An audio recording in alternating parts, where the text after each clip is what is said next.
Great.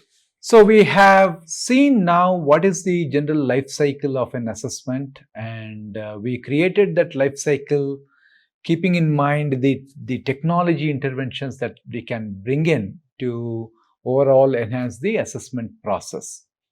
So in this lecture, now we will go through the first few stages of the life cycle, which involved managing items, right? Assessment items. And in this specific lecture, we will look at managing item banks. Okay. So when we think about managing item banks, so the technology that we were going to be using for managing the item banks to demonstrate the item banks is a learning management system. I'm sure all of you have used a learning management system in your respective institutions. If you have not used it, that is something to be actively considered. So basically, learning management systems are those systems that provide the necessary technology to for both teachers and the learners or the students to overall manage a given course, right? Because it allows you to deliver all the course resources, activities, and so on. So this has become a standard asset at an educational institution level. Now, one specific learning management system that we are going to be using is Moodle. Okay, so which is nothing which is an open source learning management system. If you have already done the first course in this series, which is mainly for developing good courses, right? So in that this is this current course on assessment is the second course in that series, right? So we did cover Moodle in detail. In this particular lecture, I'm going to be focusing on some specific aspects of Moodle, which is for assessments. Okay, and yeah, we can do a lot more in Moodle, but we will focus primarily on assessments. So specifically, the first thing that I'm going to be showing you is how to manage assessment items. Okay, so assessment items in Moodle, they are called as question banks, questions and question banks. So we will firstly see how there is something called categories. How are categories used for organizing questions in Moodle? These categories become very useful if you, for example, you want to tag the questions, you want to group the questions into various categories. The categorization could be based on, say, the Bloom's taxonomy, or based on the topics, or even a combination of them. Right? It is all very useful for that. And we will also look at how do you reuse these questions, because at the end of the day, why do we create question banks? Because we want to be able to reuse it. So we will look at how to reuse the questions using export and import features. We will come back to the questions once we finish once we look at the question banks, the categories, and so on. Okay. So I'm going to switch to my Moodle window.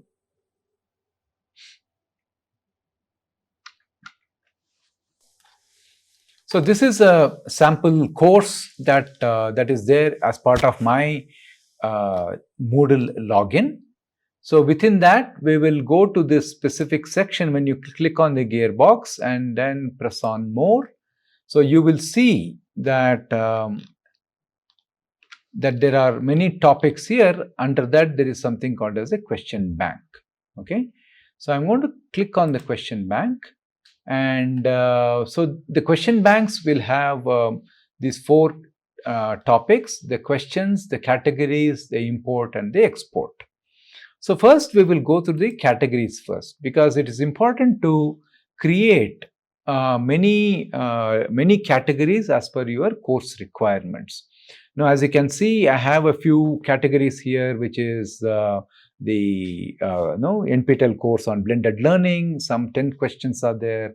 NPTEL course on collaborative learning, another 10 questions are there, and so on. That is what you see here. So if you want to create your own categories, so you can create your own categories, right? So you can say, I want to add a new category.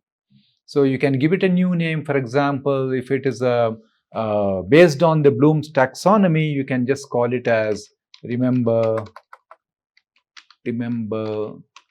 questions. This is your Moodle category. So you can just write a description saying that this category of questions contain assessment items under the remember category of the Bloom's taxonomy. Okay, so we can add that, and then we can just say add the category. So like this you can create so many categories for remember, understand, and so on. That is one aspect of it, right? You can also organize your question bank by creating categories based on topics, which is what we have done here. So we said that for this category of questions, this category is for blended learning, this category is for collaborative learning, and so on, right? So this is how you can manage the categories, and the entire question banks can be exported, right? So when you click on the export, so there are multiple formats that are supported for exporting the question banks. So you can generally, the Moodle XML format is something which is very reliable, and it supports many different types of questions. You can choose that, because especially if you are looking forward to importing it, it has to be Moodle XML format is the recommended format.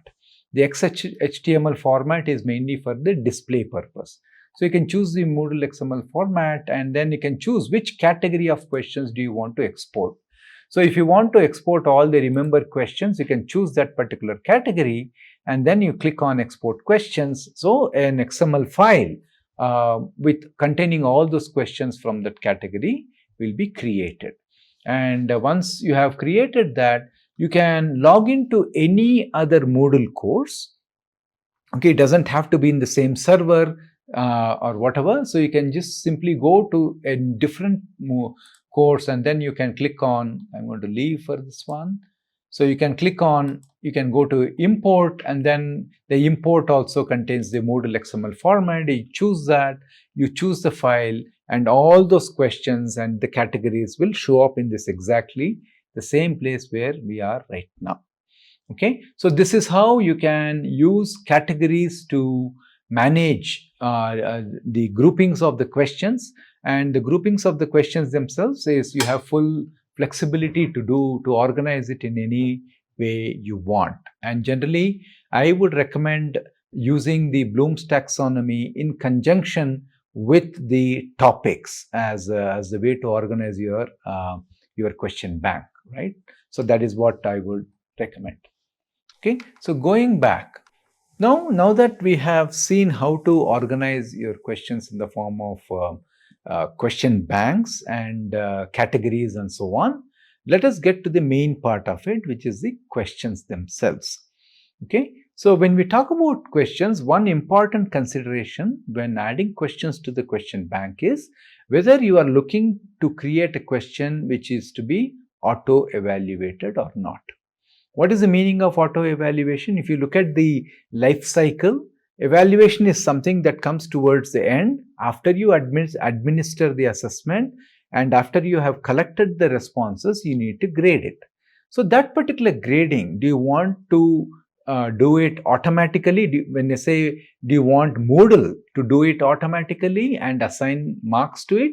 Or do you want to manually evaluate it by looking at the answers entered by the students? So that becomes an important consideration when you are adding questions to your question bank, because Moodle supports several question types, some of which are auto-evaluated and some of which requires manual evaluation. So I will give you samples of both of them, just so that you'll get a feel for what is it that we are talking about. So I'm back in the Moodle question bank section, and if you see that there is something called as so there is something called questions. So if you go to questions, so these are all the existing questions that are there in my question bank. and you can see that right now it is showing all the categories. Now I can look at the questions which are based on the category. So if you look at I've chosen the NPTEL blended learning course, and it says these are the questions that are there. And I can also create questions. For example, let us go ahead and do it for the Moodle remember question category, right? I've chosen the remember question category. I can see that there are no questions in that category yet. Okay, so what I can do is now I can click on create a new question. Okay, so these are the built-in question types in Moodle. Okay, of course, the multiple choice is right there at the top. You have true, false, you have matching, short answer, numerical answer, essay, calculated, multi-choice, and so on, right? There are, yeah, if I can even scroll a little bit more, drag and drop onto the image, embedded answers, and so on, right? Select missing words, right? Description and so on, right? So these are all the different question types. What we need to notice here is that some of these are auto evaluatable, some of them are not. Okay, so I will add a couple of questions which are auto evaluatable, and then we will also add a few manually evaluated questions. So let us pick up the multiple choice question as the most frequently used auto evaluatable question. So I select multiple choice and then I click on add. Okay, so you can see that the category that we have chosen is remember. If you want to change it, you can change it, and we have to give a name to a question. There is a subtle difference between the name of the question and question text. Name of the question is something that will appear wherever you want to, whenever you want to add questions to a quiz, for example. It will not, because the question text will be very long, it will display the question name alone for easier identification, which means that the question name that you are giving should be something that is useful and for you to quickly identify. Okay, so we can probably associate a topic, topic with it and enter the and then enter the question. Okay, so let me just say the question name is all about the capitals of the cities. So capitals 01 is the question that I am entering, right? And if you really don't want to even mention the topic there, you can simply say Q01, Q02, and so on. Okay, I do recommend that when you are numbering, prefix it with the 01 and 02 and not 1, 2, 3, 4, because when you are alphabetically sorting, 1 and 0 will come together.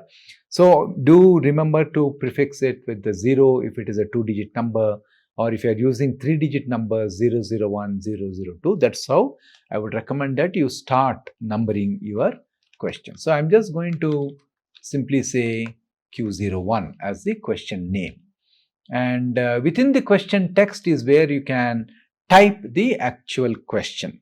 Okay, so I mean, like any question from an assessment point of view, you have already studied quite in detail how to create these questions, how to create these assessment items, what are the factors that you have to factor in. So I will not repeat those things here, but the actual text of the question itself will come here, which is supposed to be unambiguous, etc., etc. I simply say, what is the capital of India? Okay, so this is the question text. You will notice that you can you can insert images into the question, you can put bullet points, you can make it bold, italics, and so on. So this is called as rich text. So this particular editor supports rich text. So you can type all of those things, and you can specify what is the default marks for this particular question. Okay, you can specify what is the default marks for this question, and any feedback that you want to give for this question can be entered here. Okay, so what you will notice, which is also very useful, is that every field has got a has got a question mark. So if you have any doubt about what this one does, you can click on that and it will display. So here it clearly says general feedback is shown to the student after they have completed the question. Okay, so which means that no, you can use overall, no, if you want to give a response, you want to explain the answer to that question, those kind of feedback you can give here. Okay, so this is, I'll just say general feedback for this particular question. Okay, okay, so you this question is it will be helpful to learn the names of the capital cities of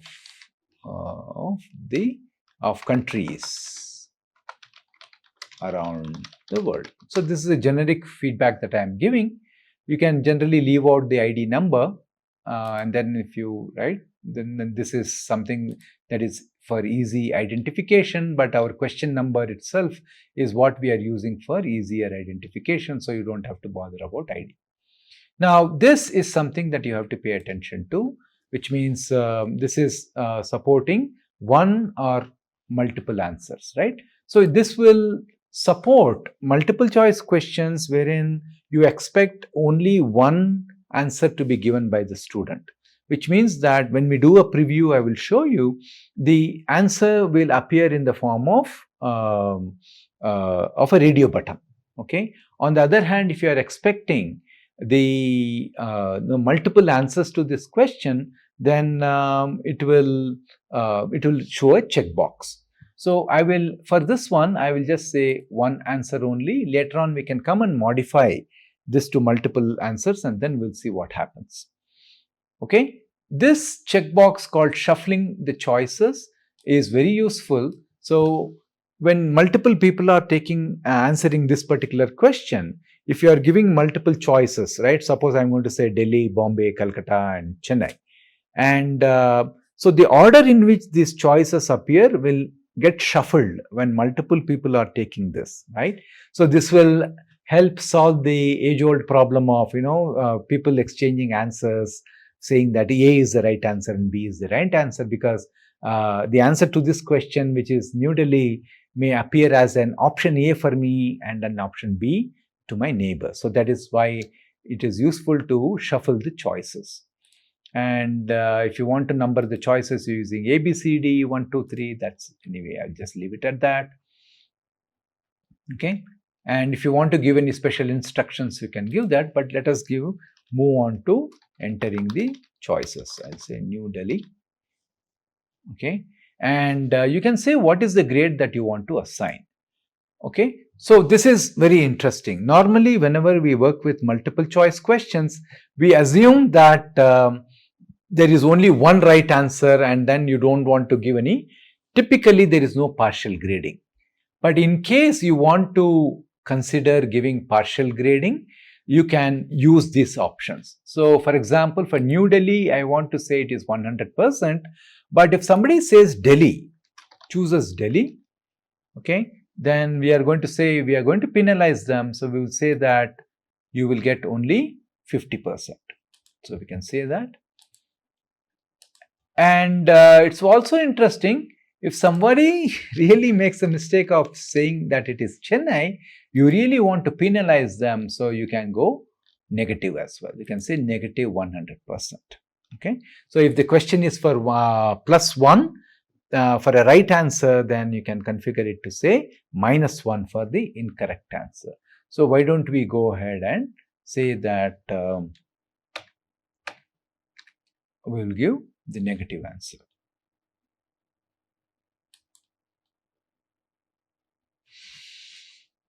Okay, so where is my cursor? So I'm going to put Chennai -100.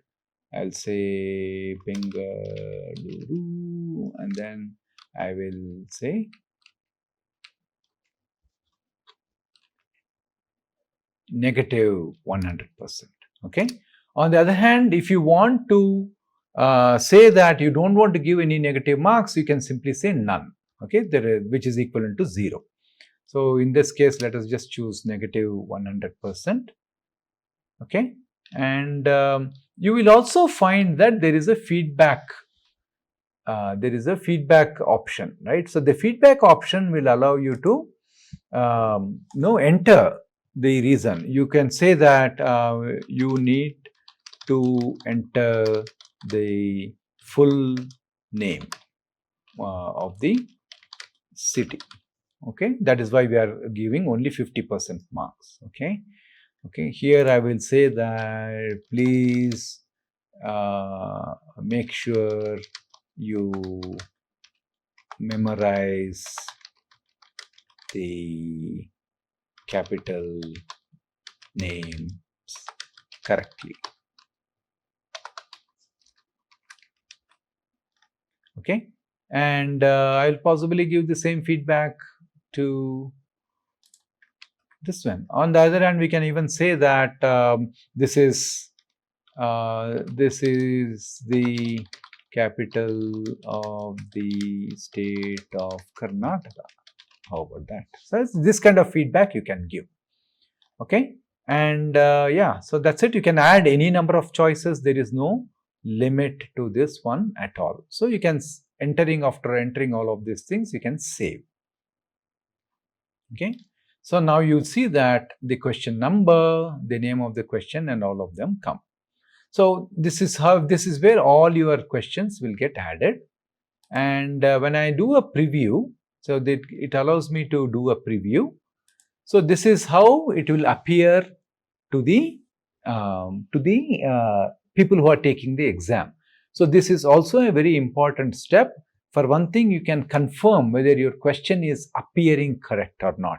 Especially if you are inserting images, you have to make sure that there are no errors there, it is formatted correctly, and so on. And what you can also do is you can verify whether the choices you have entered is correct. So what you can do is, for example, when let us do a positive testing, I'll choose New Delhi and I will say submit and finish. Then you will see that it is said your answer is right. Okay. If you want to try it again with other responses as well, for example, now you can also see that the choices got shuffled because we said shuffle is yes. So let us choose Delhi and make sure that it is giving me a penalty. I'll say submit and finish. Okay, so it is also giving your answer is partially correct. It is also giving the feedback that we have entered. It is also telling what is the correct answer, and right, and it's saying 0.5 out of 1 because we said 50% penalty. Okay, so what I was trying to say is that if you create a questions where you want to accept multiple responses, okay, then you can, or you are expecting multiple responses. Okay, so let us go ahead and add a new question. So I'm going to close the preview. I'm going to just duplicate this particular question and then do a little bit of tweak to those questions. Okay, so I'll just say, okay, this is not question 1, this is actually question 2. Instead of choosing, instead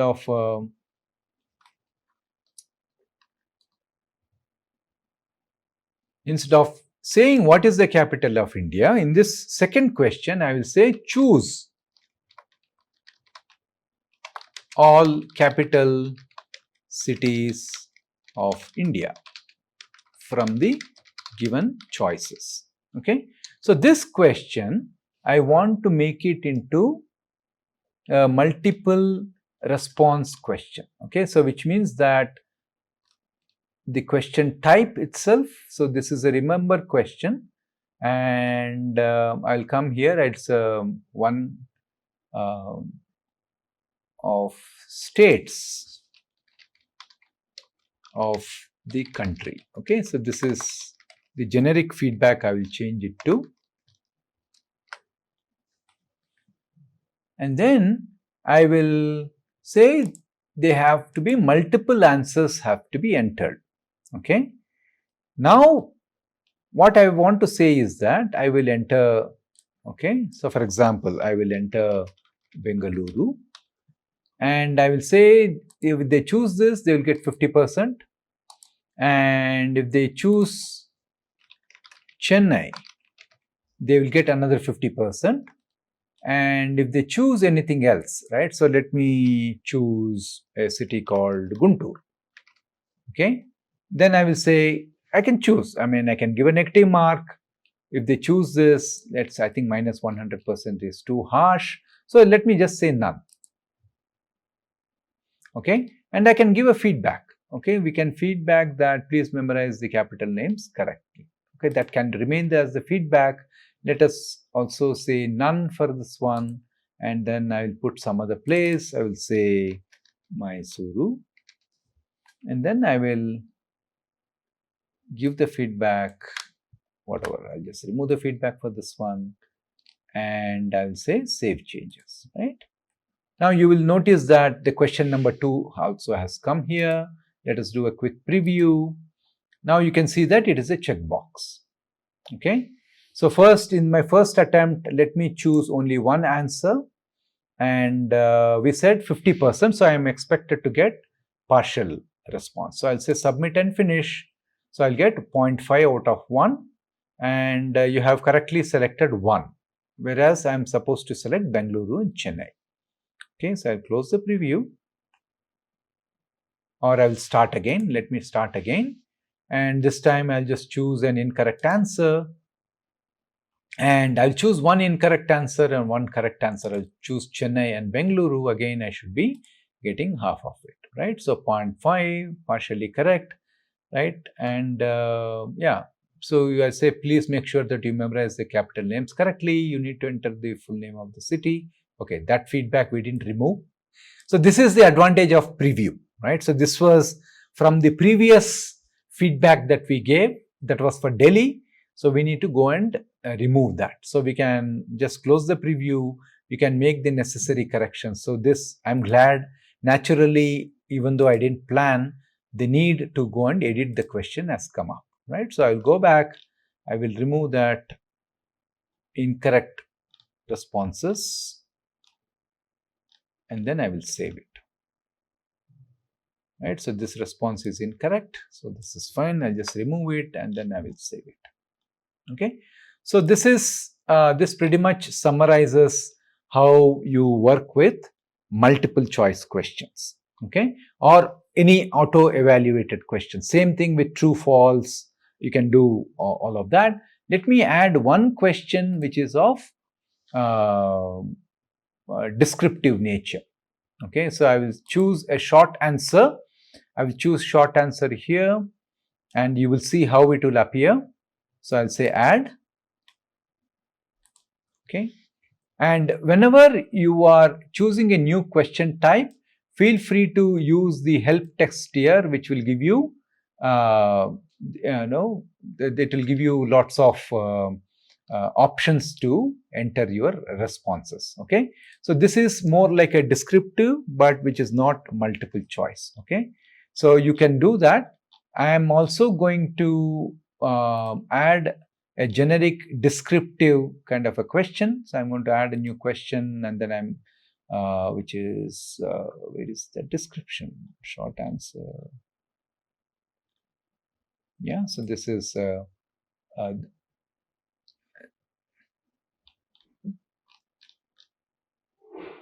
let us pick up essay type. Okay, so essay type questions. Okay, essay is here. So obviously this doesn't fit into the remember category, but that's okay. Let us pretend that this is a remember. So I'll say Q03. Q03 is my question name, and I will say list all the capital. Okay, list any 5 capital city names of various states of the country. Okay, so if I do this, and you will notice that there is no option or anything, and the default mark is there, and you can give some feedback. And no, you can give them a HTML editor or a plain text editor. Right? If you give them an HTML editor, they can nicely format their response. They can put headings and all of that. So the answer can look very readable for you to manually evaluate. Okay, so let me just use the HTML editor. How many lines do you want to allow? 10 lines, 15 lines, 20 lines? You can say that. I'll put 20 lines.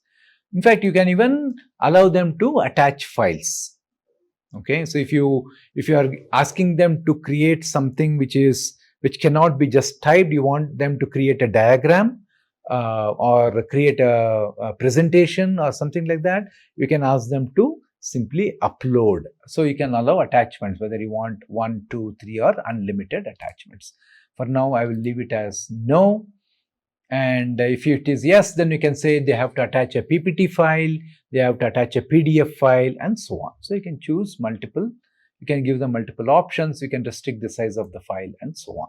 So I'll just leave it as a generic descriptive questions, and then I'll save changes.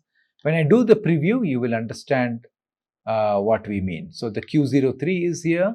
So let us do a preview. So I do a preview here. So you can see that it says list any 5 capital city names of various states of the country. Then as a student, I can choose, I can create cities, capital cities from south. Okay, and what I can do is I can just nicely set it as a heading 1. Right, I can do all kinds of formatting. So I will simply say whatever, Chennai, Bengaluru, and then I can show capital cities from north. Then I can say, right, so I can say New Delhi itself. Okay, so let me just put Indore. Okay, so we can do all of these things, right? So when we